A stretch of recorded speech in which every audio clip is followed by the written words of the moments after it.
Hey guys, and welcome back. We're going to get into our third workout today. So what I call this workout is the 4-block format. It's a format I've been using for years with myself and the clients just because it's fairly simplistic and quite versatile. So I'll reach for my scientific board here so we can get into the explanation. So basically what it is, guys, it's a series of non-competing supersets, okay? So it's 4 exercises done in succession and then we would get a break at the end. So it's a lower body exercise, an upper body exercise, a core exercise, and then some sort of movement or cardio exercise. So each of these would be done, say, for 30 seconds. And we're using time under tension. Sometimes we've always typically used reps, like 12 to 15 reps or whatever rep range you're using. This time, we're just gonna use time. So each exercise would be done for 30 seconds, and then our break would be 60 seconds. So depending on how much time you have, what your capacity is, anywhere from 2 to 4 rounds would be good, and you could come up with another series of exercises just for variety. So you could run 8 of these circuits within an hour, no problem.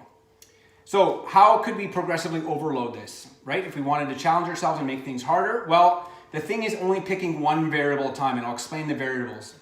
So we have 30 seconds time under tension.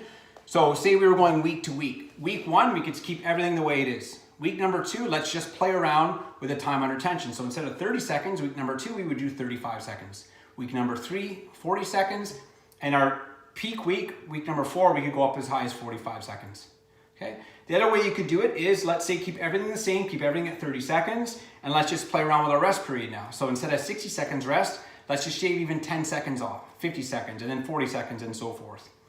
You could also add rounds, right? Say if you've been doing 4 rounds, you could go to 5 to 6 to 7, adding a round each week. And then, of course, the last option would be just changing the exercise or the complexity of exercises, or just simply adding load to them as well too. Okay, so again, very simple format, guys. I'd recommend, what I like about this, especially for you guys, is you guys can plug in your own exercise. I will give 2 demonstrations, again, following the format. But again, if you have a different lower body exercise or upper body, you guys can plug those in as well too. Okay, so I will post those in the next coming videos. So hopefully you find this content useful, guys. You can start applying this to your training right away. Again, please share this content if you find it's useful, and don't forget to subscribe to my channel. Thank you.